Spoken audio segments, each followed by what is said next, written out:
The sounds of water on leaves and bark become as constant as the sounds of blood and air in your own body, heavy in the spaces between the pine needles.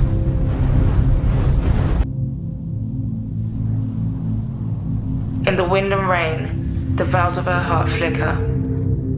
So Daniel Lee's Burberry is meant to renew the connection with modern Britain, using a broad range of British talents like Shy Girl, John Glacier, Skepta, alongside footballer Raheem Sterling and actress Vanessa Redgrave.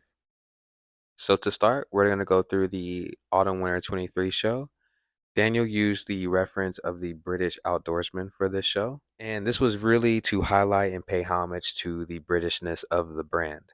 You have outerwear inspired by the 1900s, field jackets worn by early polar explorers with the purpose to provide freedom of movement in the outdoors and to also provide protection from the elements, like this field sport jacket. You also have this collection being heavily inspired by the 1960s mod movement and the pilgrimage to British seaside towns. So, the color palette for this collection took inspiration from the diverse landscapes of the British Isles. Shades like otter, duck, caterpillar, feather, and flock drew inspiration from the native British wildlife and the natural beauty of the outdoors. The debut color hunter and military in the collection are a subtle nod to the long-standing heritage in outdoor attire as well. You also have a variety of footwear styles like hiking boots and rain boots. You have the EKD, the equestrian night design, and the English rose, which are predominantly shown throughout the collection. The EKD, the equestrian night design, has been with Burberry since the start. The rose motif played a central role in Daniel Lee's first campaign, is explored through patterns, prints, and graphics. The rose equals the national flower of England. So you have a contemporary take on Burberry's beige that comes out in this show. Chalk, limestone, silt, and flint, which serves as the inspiration for this collection. Colors drawn from the natural rocks and found throughout the United Kingdom. You also have moss, wheat, sage, and shrub, which reflects the vegetation commonly found in the UK.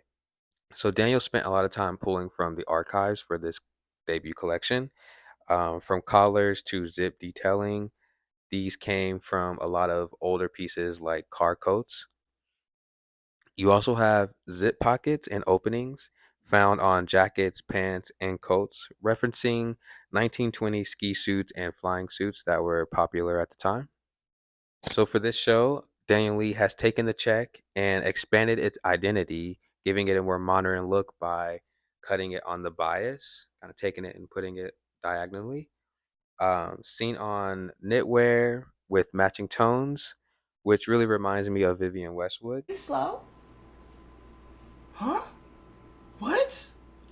The English rose, drawing from English culture and heritage, the rose is placed on dresses, sweaters, and trousers, and also sandals. You have this playful duck print, which draws from a hand painted duck used on vintage women's catalogs dated from 1937 up until 1944. Duck serves as a reference to Burberry's gabardine, its ability to repel water like the way water slides off of a duck's back. You also see little bee buckles shown throughout the collection as well. When we talk about the shoes in this collection, for shoes, you have leather Chelsea boots, ankle boots, you have fur shoes, you have a mule heel with shearling around the collar and tongue. You also have more shearling used on a small heel. Also, a lot of heavier, big body shoe styles for the outdoors, like this creeper lace up as well.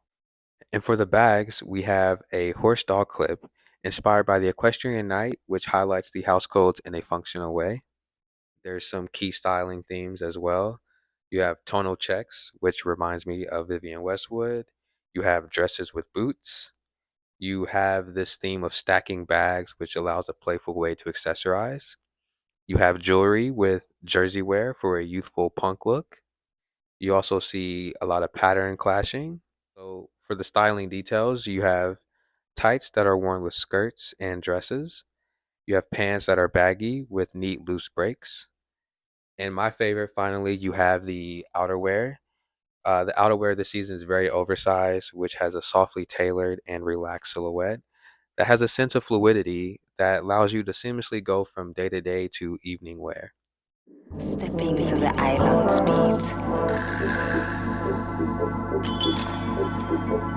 I walk through the vibrations, ska, into rocksteady, into reggae.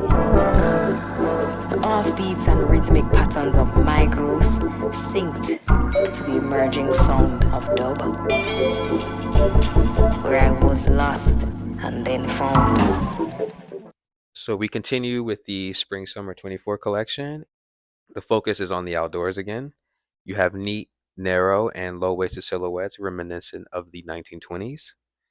Trench belts, belted low on the waist across women's wear and menswear. Styling notes across women wear and men wear. The top few buttons of the shirts are left undone.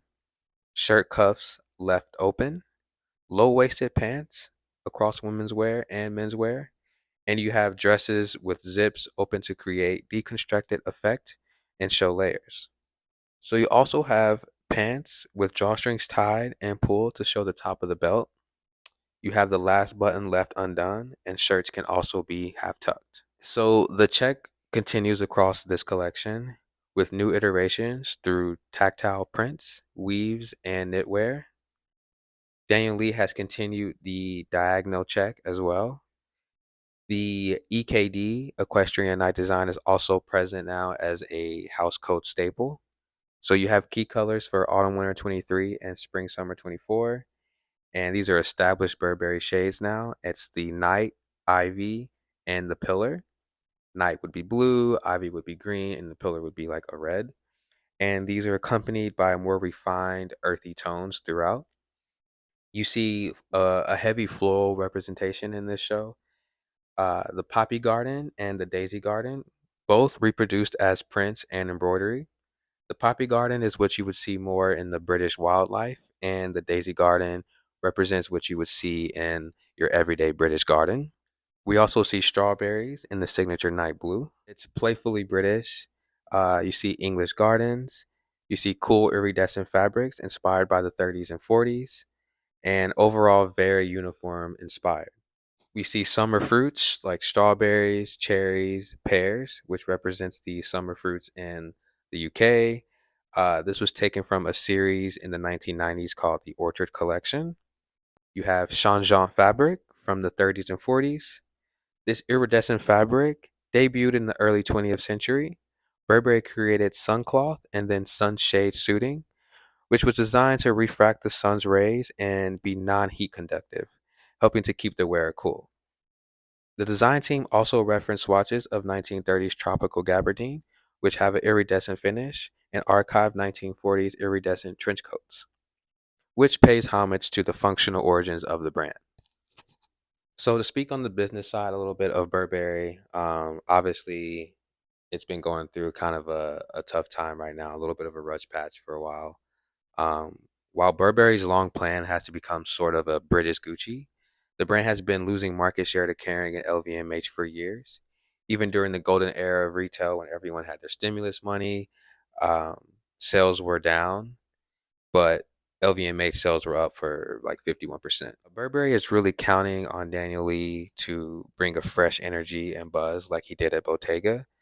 One of my favorite things that he brought from Bottega was like the rubber boot. Everyone was in love with the Poto boot at Bottega, and now you have the Marsh boot at Burberry, which is another rubber boot, and it's one of my favorite offerings from Burberry at the moment.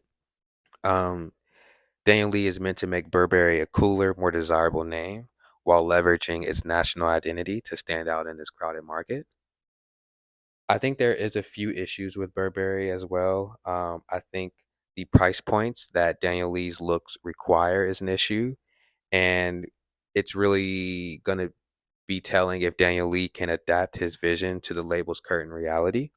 My opinion is that whoever you have at the helm of Burberry is going to have a tough time translating this. I believe the licensing out and the diffusion lines, which did bring Burberry to the masses, also brought on a lot of counterfeiting that has significantly injured Burberry's hard earned reputation and goodwill and has diluted the distinctiveness of the famous Burberry check.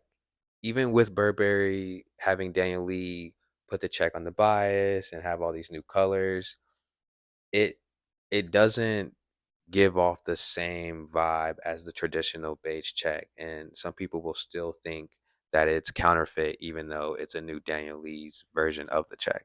Efforts to elevate Burberry really began in the 2010s under Christopher Bailey, which everyone says is like the best part of Burberry was when it was under Christopher Bailey. He served as the CEO and the creative director. This intensified under Riccardo Tisci from 2018 and 2022. I really love Riccardo Tisci's work at Givenchy, but not so much at Burberry. Now it's on its third CEO and its third designer and third logo in a decade. I think a problem is there's a core traditional older customer that sees Burberry and Britain in a certain way.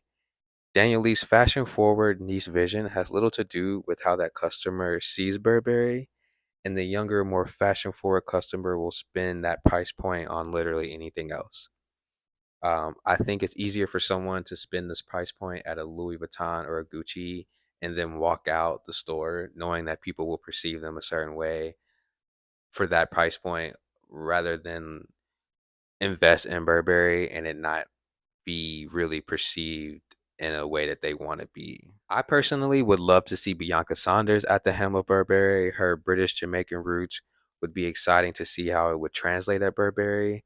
I think that she would offer a very modern take that Burberry is really looking for, but may be afraid to like take that leap of faith and really go after. You know, at Burberry's core, it's an apparel brand, and selling clothes at prices clients are willing to pay for is the business. And once you start straying away from that, you stray away from the profit of, the return on your investment. The price point has really priced people out of wearing the brand. I do think that the Autumn 24 collection with core outerwear pieces will help the brand reach its 4 billion sales mark, quoted by CEO Jonathan Ackroyd, who came from Versace.